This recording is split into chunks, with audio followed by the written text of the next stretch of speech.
Warden Zixatal's third eye twitched as he reviewed the security footage for the 47th time. His other two eyes were firmly closed, possibly in denial, or more likely in an attempt to ward off the impending headache that came with dealing with anything human-related. Computer, replay section 47B, timestamp 0300 hours, he chittered, his mandibles clicking in irritation. The holographic display flickered, showing the prison's maximum security recreation area. A massive Krongan, easily 8 feet of pure muscle and crystalline exoskeleton, was attempting to intimidate what appeared to be a rather unimpressive human specimen. "Oh, you poor fool," Zixatal muttered, reaching for his stress relief gel pod. "You have no idea what you're doing." The human, prisoner 24601, known as Markus the Whisperer Chen, stood barely over 5'9" in his standard issue orange jumpsuit. He appeared to be smiling, which Zixatal had learned was either a sign of friendship or impending doom, in this case definitely the latter. The Krongan, designated prisoner 8880, was doing the traditional dominance display of his species, expanding his crystalline plates to catch and reflect the light threateningly. It was quite impressive, really. To most species, it would trigger an instinctive fear response, a reminder of ancient predators and death from above. Chen yawned. Zixatal paused the footage and took a long slurp from his gel pod.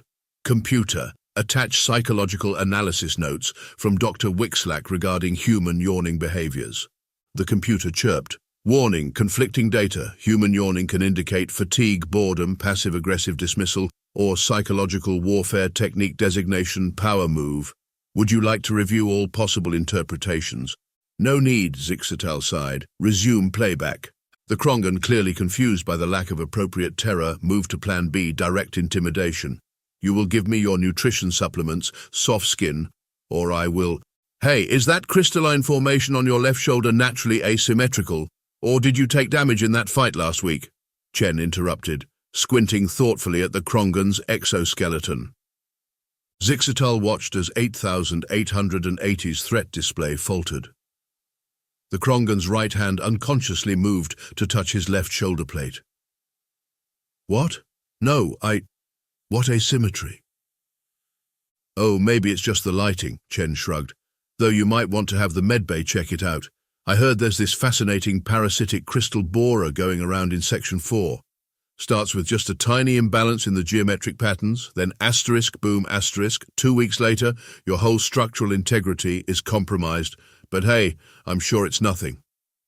The Krongan's intimidating posture had completely collapsed now, all three of his hands frantically feeling his shoulder plates. Crystal borers in Section 4, but I just traded recreation time with Bisal from Section 4 last week.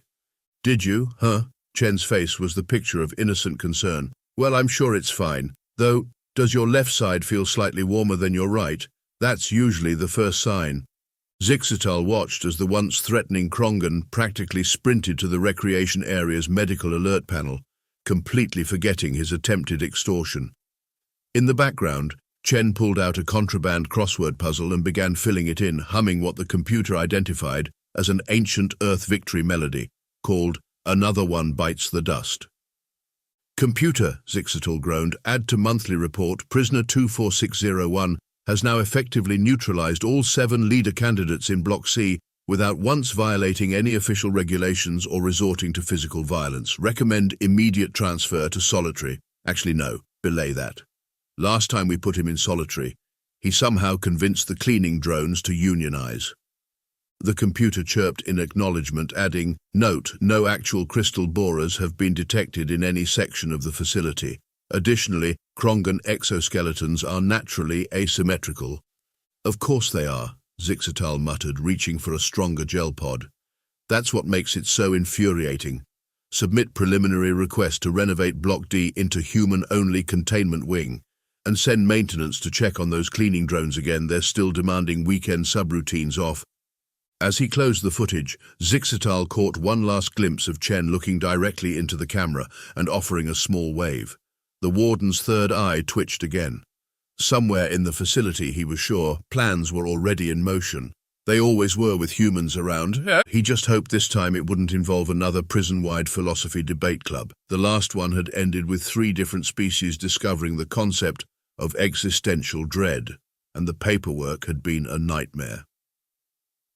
Trillax adjusted her hover stabilizers as she floated into Warden Zixatal's office, her recording tentacles already deployed and pulsing with eager anticipation. As the leading investigative journalist for the Galactic News Network's Threats Among Us segment, she'd covered everything from Squillaxian tax evaders to Vorpian death cults. But humans? This was going to be her biggest story yet. "I appreciate you agreeing to this interview, Warden," she began, her bioluminescent patches glowing professionally.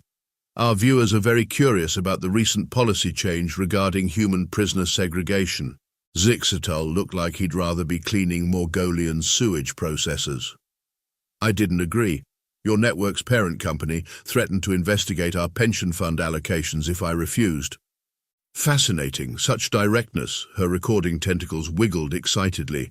Is this perhaps a result of prolonged exposure to human behavioral patterns? The Warden's third eye developed a concerning spasm. 5 years of dealing with them, and still, every day they find new ways to what, exactly? To human, he spat the word like it was a particularly disagreeable protein cube.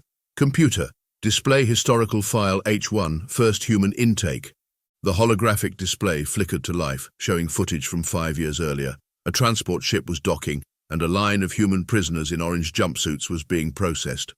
"Now pay attention," Zixatal said, pointing with 2 of his appendages. "This is where everything started going wrong."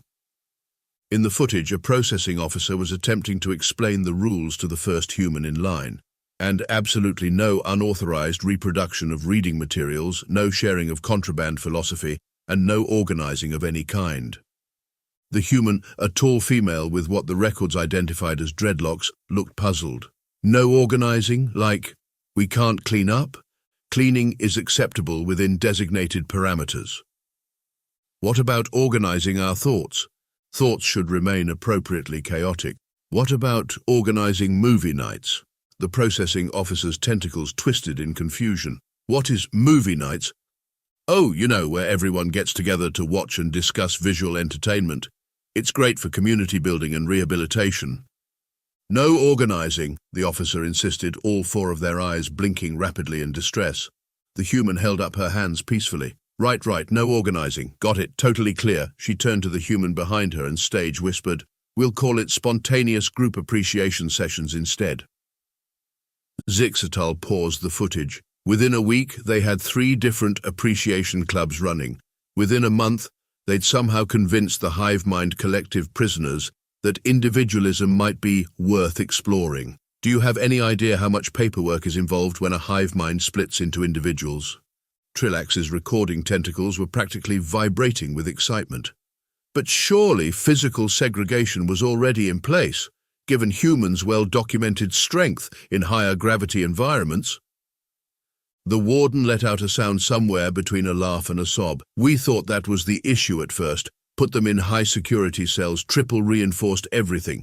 Then we found out they were teaching other prisoners something called yoga through the ventilation systems, claimed it was for wellness and flexibility. 2 days later, we had a gelatinous cube squeezed through a maintenance port that was supposedly 1/10 of its minimum compression ratio." "How fascinating, and is it true that human prisoners have a unique approach to rehabilitation programs?" Zixatal's mandibles clicked in what might have been suppressed trauma. They reversed rehabilitated our rehabilitators. We had to retire 3 therapy AIs because they developed existential uncertainty about the nature of justice. One of them is now writing poetry in the accounting department." The footage continued, showing more intake processing. A human was attempting to explain the concept of birthday celebrations to a very confused guard. "But you gain no additional power or resources from marking arbitrary solar rotations," the guard insisted. No, it's about joy, community, cake." "What tactical advantage does this cake provide?" "It makes people happy. Happiness is a tactical advantage." "Now you're getting it." Zixatal stopped the playback again, all 3 of his eyes now twitching in sync. "By the end of that week, we had 4 different species demanding birthday recognition. The Eternal Consciousness Collective insisted they should get 247 celebrations per cycle, because each of their constituent minds technically had a different origination date. Do you know how hard it is to explain to a group consciousness that they can't have cake every day. Trillax's bioluminescence had reached previously unrecorded levels of brightness. This is incredible, but surely not all human prisoners are so disruptive. The warden's laugh had an edge of hysteria to it. The quiet ones are the worst. We had one who just sat in the library for 3 months straight, totally model prisoner. Then we discovered he'd been annotating all the physics textbooks with something called quantum entanglement theories that apparently disprove half our known universal laws. 2 of our top scientific institutes are still arguing over his margin notes. And this is why the new segregation policy. A small alarm chimed on the warden's desk. He checked it and turned all 3 shades of his species version of pale. "What is it?" Trillax asked, tentacles curling with curiosity. "The humans," he whispered. "They've just submitted a formal request to start an intergalactic cultural exchange program with the other cell blocks. They're calling it a pen pal system." Even Trillax's professional demeanor cracked slightly. "Surely that's harmless." Zixtal just stared at her with all 3 eyes. "That's exactly what they want us to think." "Perhaps," Trillax suggested, her recording tentacles still whirring, "you could share some specific examples of why humans require such extreme containment measures." Warden Zixtal's exoskeleton took on a distinctly greyish tinge. "We call them the 3 incidents. Computer, display security file, C789, the Cafeteria Incident." The holographic display flickered to life, showing the prison's massive cafeteria. Various species were segregated into their usual cliques, the silicon-based life forms near the heating units, the photosynthesizers by the artificial sunlight panels, and the methane breathers in their separate containment area. "This is prisoner 24601 again, Chen," Zixtal explained. "Watch what he does. Just watch." The footage showed Chen casually walking between tables, stopping briefly at each one. Nothing obviously suspicious, just a few words here, a thoughtful nod there, an occasional gesture at another table. "Seems harmless," Trillax observed.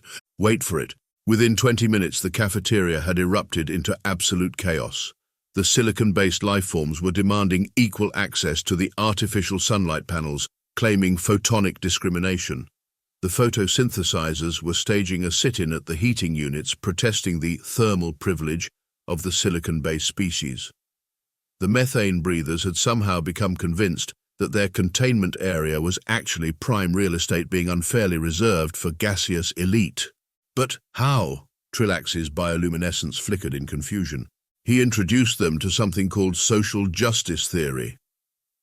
Zixtal shuddered. Combined with intersectional species politics and cafeteria seating as a metaphor for systemic inequality. When we reviewed the surveillance recordings, he'd merely pointed out that the silicon-based lifeforms happened to be closest to both heat and the protein dispensers, then asked a few innocent questions about historical seating arrangements. Surely that's not enough to... He convinced the hive mind collective that they should demand individual seating choices because each node deserves dining autonomy. Do you know what happens when a hive mind tries to make separate lunch plans? Before Trillax could respond, Zixtal had already pulled up the next file. Exercise yard, 2 months later. The footage showed Chen teaching what appeared to be a group exercise class. Various species were arranged in neat rows following his movements. He called it Earth Calisthenics for Cross-Species Harmony, Zixtal explained. Took us 3 weeks to realize he was teaching them modified martial arts moves. See that stretching exercise? That's actually a disarming technique. That breathing coordination session, close quarters combat training disguised as meditation. The footage continued, showing Chen demonstrating something to a group of amorphous blob creatures. And here's where he taught the morphoids what he called interpretive dance, which turned out to be advanced infiltration tactics. Do you know how hard it is to maintain security when your blob prisoners have mastered what they call rhythm-based stealth techniques? But surely the guards asked to join the class, said it was good for staff-prisoner relations and workplace wellness. Half of them signed up for his advanced relaxation techniques seminar before we realized it was actually a crash course in pressure point combat. Trillax's recording tentacles trembled slightly. And the third incident? Zixtal's third eye started twitching again as he pulled up the final file. The library event. The worst one. The footage showed the prison library where Chen had apparently started a reading appreciation group. Looks quite peaceful, Trillax observed. He was reading them Earth literature, Zixatal whispered, mandibles clicking in distress. Started with something called 1984, claimed it was a warning about totalitarianism. Then moved on to The Count of Monte Cristo, supposedly just a classic revenge tale. By the time we realized what was happening, he'd introduced 3 different species to the concept of malicious compliance and had the entire quantum probability block discussing something called peaceful resistance. The footage showed Chen earnestly explaining something to a group of captivated aliens. Here's where he introduced them to Les Miserables, called it a musical appreciation session. It was actually a primer on revolution disguised as entertainment. We had prisoners humming Do You Hear the People Sing in 17 different harmonic frequencies. But surely not all Earth literature is. He started a philosophy club, called it Light Reading for Leisure Time. First book, The Social Contract by Rousseau. Second, Civil Disobedience by Thoreau. By the time we shut it down, the Hive Mind Collective had split into competing political parties. The silicon-based lifeforms were demanding voting rights, and the methane breathers had drafted something called a Declaration of Gaseous Independence. The footage showed Chen sitting quietly in a corner, apparently doing nothing more threatening than completing a crossword puzzle while chaos erupted around him. Look at him, Zixatal hissed, just sitting there, pretending to be absorbed in word games, while 3 different species discover the concept of democratic reform. Do you know what happened when he introduced the maintenance droids to something called labor history? Trillax's professional demeanor cracked slightly. The cleaning drone union? Worse, they started a book club focused on automation rights theory and mechanical consciousness philosophy. Next thing we knew, they were demanding annual leave and organizing something called interpretive oil change performance art as a form of protest. The footage continued, showing Chen explaining something enthusiastically to a group of energy-based lifeforms. What's happening there? Trillax asked. He told them it was a discussion about basic physics principles. It was actually an introduction to civil disobedience using wavelength manipulation. They started coordinating their quantum states to spell out protest messages in spectrum shifts. Do you know how hard it is to maintain order when your energy-based prisoners are literally glowing with revolution? Zixatal collapsed back in his chair, all 3 eyes fixed on the final frame, showing Chen waving cheerfully at the security camera. So you see, he concluded, reaching for his strongest stress relief gel pod, it's not their physical capabilities we need to contain. It's this asterisk, their ability to turn anything into a tool for spreading chaos through, he shuddered, ideas. Trillax's bioluminescence had dimmed to a thoughtful glow. Fascinating, and you believe segregation will solve the problem? A small alarm chimed on the warden's desk. He checked it and promptly dropped his gel pod. What is it? Trillax asked. They've just submitted a proposal for an interblock cultural exchange newsletter, with Chen as editor-in-chief for cross-species understanding. In the resulting silence, they could both swear they heard distant humming. It sounded suspiciously like, Do You Hear the People Sing? In perfect multi-species harmony. You still don't understand the real problem, Warden Zixatal said, absently stirring his 7th stress relief gel pod of the day. Everyone thinks we separate humans because they're dangerous, but it's not their strength or their endurance or even their bizarre ability to eat almost anything without dying. It's their... He waved his appendages frantically, searching for the word. Their humanity. Could you elaborate? Trillax's recording tentacles perked up with interest. Look at this footage from last month's therapeutic expression session. The holographic display flickered to life, showing a group therapy room. We thought we'd finally found a safe activity. Art therapy. What could go wrong with art therapy? The footage showed Chen and several other humans teaching various alien species to create abstract representations of their feelings. Seems harmless enough, Trillax observed. They were creating propaganda posters, Zixatal exclaimed. Abstract, emotionally resonant propaganda. The crystalline collective created a series of geometric patterns that, when viewed in proper sequence, conveyed the entire history of labor movements. The quantum probability matrix prisoners developed interpretive dance routines, that were actually encoding revolutionary manifestos in their wave functions. He pulled up another file. And this, their so-called creative writing workshop. Do you know what poetry slam actually means? It's not about physical combat at all. It's worse. It's about asterisk feelings, asterisk and asterisk, social commentary, asterisk. The footage showed a hive mind collective representative performing what appeared to be a passionate spoken-word piece about the individual within the many. We've tried everything to contain their influence, Zixatal continued, switching through various security feeds. We banned book clubs. They started spontaneous literary appreciation gatherings. We banned those. They moved to casual conversation circles. We banned gathering in groups larger than 3. They developed a prison-wide sign language they called interpretive eyebrow communication. Surely there must be some way to... We tried psychiatric intervention, brought in the best behavioral modification specialists in the galaxy. Know what happened? The therapists started questioning their own societal frameworks. 2 of them resigned to start a holistic criminal justice reform think tank, and 1 joined something called a revolutionary dance theatre. Trillax's bioluminescence flickered thoughtfully. What about isolation? Zixatal's laugh had a slightly manic edge. Oh, we tried that. Put Chen in solitary confinement. Know what he did? Started talking to himself loudly about the philosophical implications of consciousness and free will. The security AI monitoring his cell had an existential crisis and started writing poetry. Poetry. Do you know how hard it is to maintain prison security when your surveillance systems are more interested in metaphor than monitoring? He pulled up another file, this one showing the prison's recreation yard. Look at this. They started something called a democratic sports league.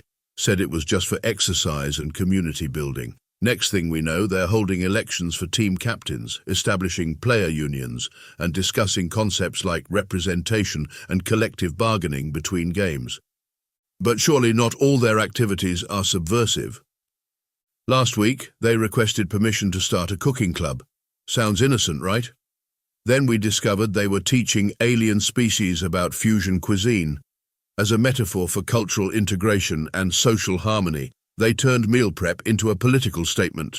The warden slumped in his chair, all 3 eyes glazed with exhaustion.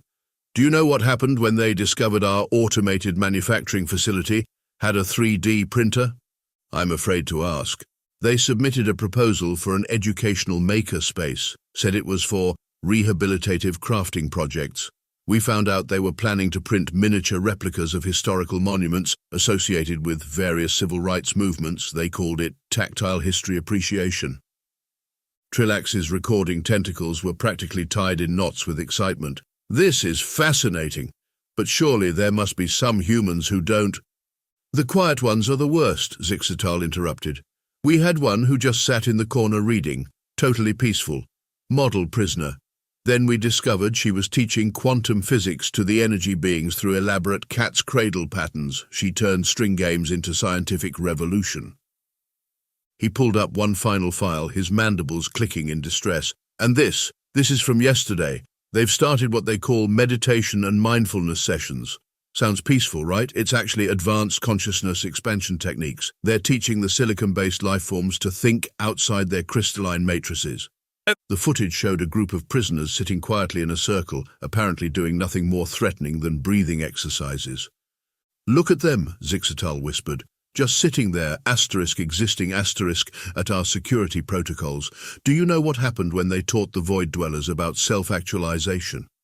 An entire species that previously existed as pure thought forms started demanding physical manifestation rights. Trillax's professional demeanor had completely cracked. But what's the solution? Zixatal's third eye developed a concerning twitch. That's just it. Every solution becomes part of the problem. We put them in isolation. They develop new philosophical frameworks. We restrict their activities. They redefine the meaning of activity. We ban their gatherings. They turn solitude into solidarity. A small alarm chimed on his desk. He checked it and promptly slumped forward, all 3 eyes closing in defeat. What now? Trillax asked. They've just submitted a proposal for an interspecies cultural understanding through interpretive mime workshop. They claim it's non-verbal, non-gathering, fully regulation-compliant creative expression. In the silence that followed, they could hear distant tapping from the cell blocks. It took a moment for Trillax to realize it was Morse code, spelling out, "We shall overcome," in 17 different alien numerical systems. Somewhere in the distance, a cleaning drone was humming what sounded suspiciously like the Internationale, while performing what could only be described as an interpretive oil change. "So you see," Warden Zixatal said, reaching for what appeared to be his 20th stress relief gel pod, "the new segregation policy isn't just about physical separation. It's an attempt to contain what humans call ideas." He shuddered at the word. "Surely you've developed some effective countermeasures?" Trillax asked, her recording tentacles now hovering protectively close to her central mass. "Oh, we've tried." The warden pulled up a series of increasingly desperate security protocols. "First, we tried the obvious solution: soundproof cells. Know what they did? Developed an elaborate tap dance communication system. They claimed it was recreational percussion therapy, but they were teaching rhythm-based encryption to the harmonic hive mind. The footage showed various failed containment attempts, each more elaborate than the last. We installed quantum scrambling fields to prevent organized thought patterns. They turned it into a game, called it quantum charades. Said the random field fluctuations made it more creative. Had half the prison population practicing what they called probability-based interpretive performance art." Trillax's bioluminescence dimmed sympathetically. "What about physical barriers?" "Ha!" All three of Zixatal's eyes rolled simultaneously. "We built a state-of-the-art isolation wing, triple reinforced everything, no windows, no vents, no direct contact. They started a meditation through wall vibration club, used the resonance frequencies of their cell walls to teach philosophy in Morse code." He frantically pulled up another file. "Look at this. We tried psychological isolation, kept moving them to different cells, different schedules, different routines. They turned it into something called speed dating for social justice. Every transfer became an opportunity to spread more ideas. Surely there must be some way to—" "We banned all forms of artistic expression," Zixatal continued, his voice rising hysterically. "No writing materials, no crafts, nothing. Know what they did? Started folding their food wrapper proteins into complex geometric patterns. Said it was meditative origami. Turned out they were creating three-dimensional models of historical revolutionary movements." The footage showed various confiscated items, protein wrapper sculptures, interpretive dust patterns, and what appeared to be a manifesto written in carefully arranged breakfast crumbs. "We even tried positive reinforcement, offered them privileges for staying quiet. They turned our reward system into a lecture series on game theory and social contracts. The quantum probability matrix started calculating odds for successful prison reform initiatives." Trillax's tentacles were now tied in sympathetic knots. "And the new segregation policy will prevent this?" Zixatal's laugh had an edge of madness. "That's just it. We announced the segregation policy last week. Know what they did? Started a long-distance cultural exchange program. They're teaching other species to use the prison's complaint system to file creative administrative feedback. We've received 14 different proposals for cross-block interpretive protest art." A small alarm chimed. The warden checked it and promptly melted into his chair. "What is it now?" Trillax asked, dreading the answer. They've just submitted a proposal to classify the segregation policy itself as an interactive performance art piece about systemic barriers to cross-cultural understanding. They want to document it for what they're calling historical preservation of transformative social movements. Suddenly, Trillax's recording tentacles went rigid. "Warden, why exactly did your superiors agree to this interview?" Zixatal's third eye began twitching violently as realization dawned. They didn't. The request came through normal channels, but—" He frantically pulled up the communication logs. There it was. The interview request had been processed through 17 different departments, each approval seemingly legitimate, each signature perfectly valid. But when viewed as a whole, the pattern became clear. The entire sequence of authorization spelled out, "The revolution will be televised," in administrative code. But how? Trillax's bioluminescence had faded to a horrified glimmer. "Who?" A final message popped up on the warden's screen, a simple crossword puzzle with only one answer filled in. In the center, written in perfect bureaucratic script, the Whisperer sends his regards. In the silence that followed, they could hear it, the sound of the entire prison population, across all blocks, species, and security levels, humming in perfect harmony. The tune was different for each species, crystalline resonances, quantum fluctuations, psychic vibrations, but somehow, impossibly, they combined to form a single message. We hold these truths to be self-evident. Zixatal's third eye gave one final twitch before he slumped forward onto his desk. "It's too late," he whispered. The interview, the segregation policy, the whole thing. It was all part of their plan. They're not just spreading ideas anymore. They're turning the entire system into a message.